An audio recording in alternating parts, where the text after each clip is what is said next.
Hello everyone, welcome. आज हम बात करेंगे उज्जयी प्राणायाम के बारे में।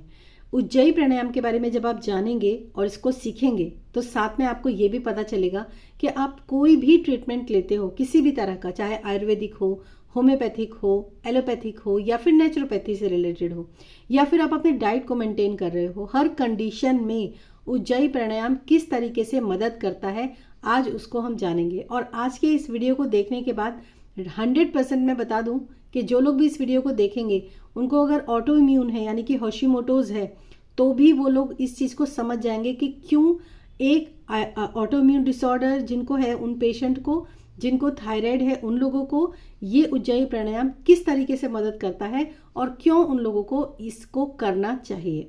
तो चलिए शुरू करते हैं इस वीडियो को। Hello everyone, I am your certified diet and nutrition expert Madhulika और आज हम बात करेंगे उज्जयी प्राणायाम के बारे में, जो कि एक थायराइड पेशेंट के लिए बेहद इम्पॉर्टेंट होता है। तो आप में से जो लोग भी जानते होंगे, उज्जयी प्राणायाम जो होता है वो गले से घर्षण के साथ किया जाता है। जैसे जब हम सांस को अंदर खींचते हैं तो यहाँ पर एक घर्षण होता है, एक फ्रिक्शन होता है। जैसे कि मैं आपको थोड़ा सा कर बताऊंगी, इस तरीके से एक आवाज़ प्रोड्यूस होती है। अगर आपको नहीं आता है तो आप उज्जयी प्राणायाम कैसे करते हैं ये आप YouTube में कहीं पर भी सर्च करेंगे तो आपको बहुत सारे वीडियोस मिल जाएंगे। तो वो चीज़ मैं आज यहाँ पर नहीं बताऊंगी, बल्कि मैं आज आप लोगों को बताऊंगी कि उज्जयी प्राणायाम से एक्चुअली होता क्या है। देखिए, कई बार ऐसा होता है ग्लैंड के अंदर इन्फ्लामेशंस हो जाती हैं बॉडी के अंदर, या फिर इसके जो सेल्स होते हैं वो थोड़े से सुप्त हो जाते हैं, यानी कि उतने ज़्यादा एक्टिव नहीं होते हैं। एक्टिव क्यों नहीं होते हैं? कई बार उनके ऊपर बहुत ज़्यादा टॉक्सिन्स डिपॉजिट हो जाते हैं, जिसकी वजह से जो उनके रिसेप्टर्स होते हैं वो विटामिन्स और मिनरल्स को एब्जॉर्ब नहीं कर पाते हैं, जो कि ज़रूरी होते हैं थायराइड हॉर्मोन्स को प्रोड्यूस करने के लिए, उनको बनाने के लिए।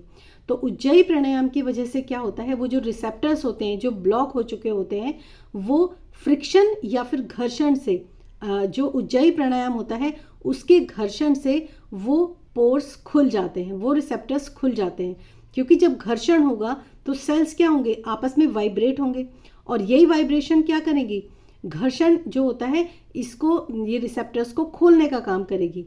तो जैसे ही आप रेगुलर बेसिस पर उज्जयी प्राणायाम करेंगे, आपके जो रिसेप्टर्स हैं वो ओपन होंगे, और साथ साथ अगर आप अच्छी और हेल्दी डाइट ले रहे हो तो उनके विटामिन्स और मिनरल्स आपकी बॉडी में, आपके ग्लैंड को प्रॉपर तरीके से मिलेंगे। जैसे कि सेलेनियम हो गया, आयोडीन हो गया, ये बहुत इंपॉर्टेंट होते हैं एक थायराइड पेशेंट के लिए। तो आप selenium rich diet, iodine rich diet already ले रहे हो, लेकिन आपके TSH में कोई भी इम्प्रूवमेंट नहीं है, आपके थायराइड में किसी भी तरह का कोई इम्प्रूवमेंट नहीं है, तो आप देखेंगे कि इस तरह के फूड आइटम्स लेने के बाद जब आप उज्जयी प्राणायाम करते हो तो उसके रिजल्ट्स आपको बहुत अच्छे देखने के लिए मिलते हैं।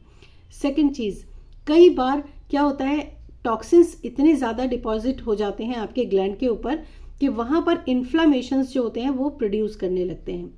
इन्फ्लामेशन जब भी आपके थायराइड ग्लैंड के ऊपर आएगी और आपके ग्लैंड को डैमेज करेगी, उस समय पर आपको ऑटो इम्यून डिसऑर्डर्स जो होते हैं, ऑटो इम्यून जो होता है जिसमें होशिमोटोज होता है, यानी कि आपके शरीर की जो एंटीबॉडीज होते हैं वो आपके ग्लैंड को और पूरी बॉडी के किसी भी पार्ट को अटैक करते हैं, जिसकी वजह से अगर आपके एंटीबॉडीज, जो कि आपकी एक आर्मी होती है, आपकी बॉडी को क्या करती है, वो प्रोटेक्ट करती है बहुत सारी इन्फेक्शंस, वायरस से, इन सब चीज़ों से, लेकिन वो खुद आप ही की बॉडी के ऊपर अटैक करने लगती है।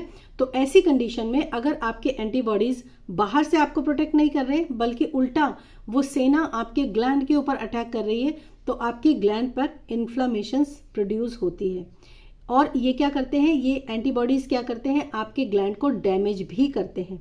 कई बार स्टडीज़ में ऐसा देखा गया है कि अगर आपकी बॉडी, आप अपने महीने में, वीक में या कभी भी अगर आप अपनी बॉडी के सिर्फ खाने के ऊपर फोकस कर रहे हो, बॉडी को डिटॉक्स करने के लिए कोई भी एफर्ट आप नहीं लगा रहे हो कि इससे आपकी बॉडी डिटॉक्स हो गई, डिटॉक्स वाटर हो गए, डिटॉक्स टी हो गई, या ऐसा कोई भी फूड जो कि एंटी इन्फ्लामेटरी होता है, एंटी फंगल होता है, एंटी इन्फेक्शियस होता है। जैसे आजकल विंटर्स हैं, आंवला बहुत अच्छा है। आंवला कितना अच्छा है ये आप जानते हैं, कच्ची हल्दी कितनी अच्छी होती है ये जानते हैं। तो अगर आप ये दो चीज़ें भी अपनी डाइट के अंदर इंक्लूड करेंगे तो आप अपने बॉडी के अंदर, बॉडी को सपोर्ट कर रहे हैं, जिससे आपकी बॉडी के अंदर इन्फ्लामेशंस नहीं होंगी। तो इन्फ्लामेशन जो होता है वो ऑटोइम्यून डिसऑर्डर का एक बहुत बड़ा रीज़न होता है, जिसमें होशिमोटोज आता है और भी बहुत सारी बीमारियां आती हैं, लेकिन फिलहाल सिर्फ हम थायराइड के ऊपर ही बात करेंगे। तो आपको अपनी बॉडी को डिटॉक्स करना बहुत ज़रूरी है। जब आप अपनी बॉडी को डिटॉक्स करते हैं तो आपके ग्लैंड को भी डिटॉक्सिफिकेशन मिलता है। एक चीज़ मैं आप लोगों के साथ बहुत इंपॉर्टेंट शेयर करूंगी। हम लोग सोचते हैं कि पानी ही एक ऐसी चीज़ होती है जिससे हम अपनी बॉडी को डिटॉक्स करते हैं, तो हमारा थायराइड ग्लैंड भी डिटॉक्स होता है। तो हमारे जो थायराइड ग्लैंड होता है उसको डिटॉक्स करने के लिए दो चीज़ें इंपॉर्टेंट होती हैं। पहला होता है पानी, दूसरा होता है हेल्दी फैट्स। क्योंकि जो टॉक्सिन्स पानी में सॉल्यूबल होते हैं वो तो आपके ग्लैंड से रिमूव हो ही जाएंगे, लेकिन कुछ ऐसे भी टॉक्सिन्स होते हैं जो कि फैट सॉल्यूबल होते हैं। तो जब आप मॉर्निंग में सुबह उठकर शुद्ध A2 देसी घी या फिर कोकोनट ऑयल, इन दोनों में से किसी को भी आप कंज्यूम करते हैं, यानी कि ओमेगा 3 फैटी एसिड्स जो होते हैं जिनके अंदर होते हैं, जैसे फ्लैक्सीड ऑयल भी बहुत अच्छा होता है, कोकोनट ऑयल बहुत अच्छा होता है जो कि खाने वाला होता है, वो जब आप लेते हैं तो आपकी ग्लैंड के ऊपर जितने भी फैट सॉल्यूबल टॉक्सिन्स होते हैं वो भी रिमूव होने लगते हैं, राइट। तो ये सारी इन्फॉर्मेशन, ऐसी ही बहुत सारी इन्फॉर्मेशन अगर आपको चाहिए, इस समय पर मेरे मेंबरशिप आप ज्वाइन कर सकते हैं, जिसमें कि मेरा थायराइड डिजीज़ मैनेजमेंट का कोर्स चल रहा है, जिसके अंदर डीपली एक एक क्लास हो रही है, जिसमें मैं बहुत सारी ऐसी चीज़ें शेयर कर चुकी हूँ और आगे भी शेयर करने वाली हूँ।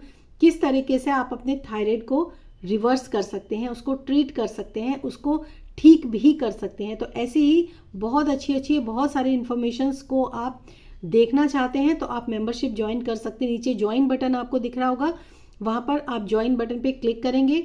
ओनली इन ₹199 में सारी क्लासेस आप लोगों को अवेलेबल हो जाएंगी और आने वाली क्लासेस भी आप लोगों को देखने के लिए मिलेंगी।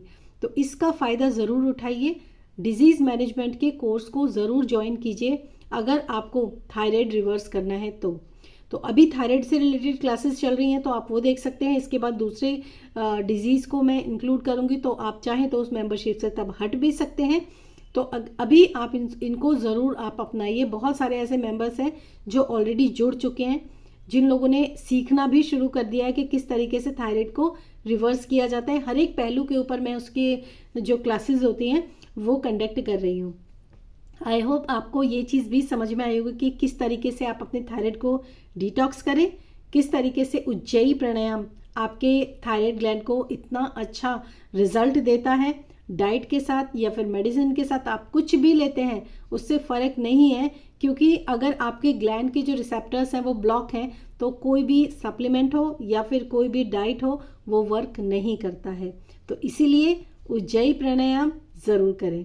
Thank you so much and thanks for watching this video. Join button पे ज्वाइन करके मेंबरशिप भी ले लीजिए ज़रूर, मैं कहूँगी आपको ले लीजिए, क्योंकि ये बहुत ही रीज़नेबल इसका मैंने प्राइस भी रखा है इसी वजह से, ताकि हर एक इंसान इसका फ़ायदा उठा सके। तो तब तक के लिए बाय बाय, फिर मैं मिलूँगी नेक्स्ट वीडियो में।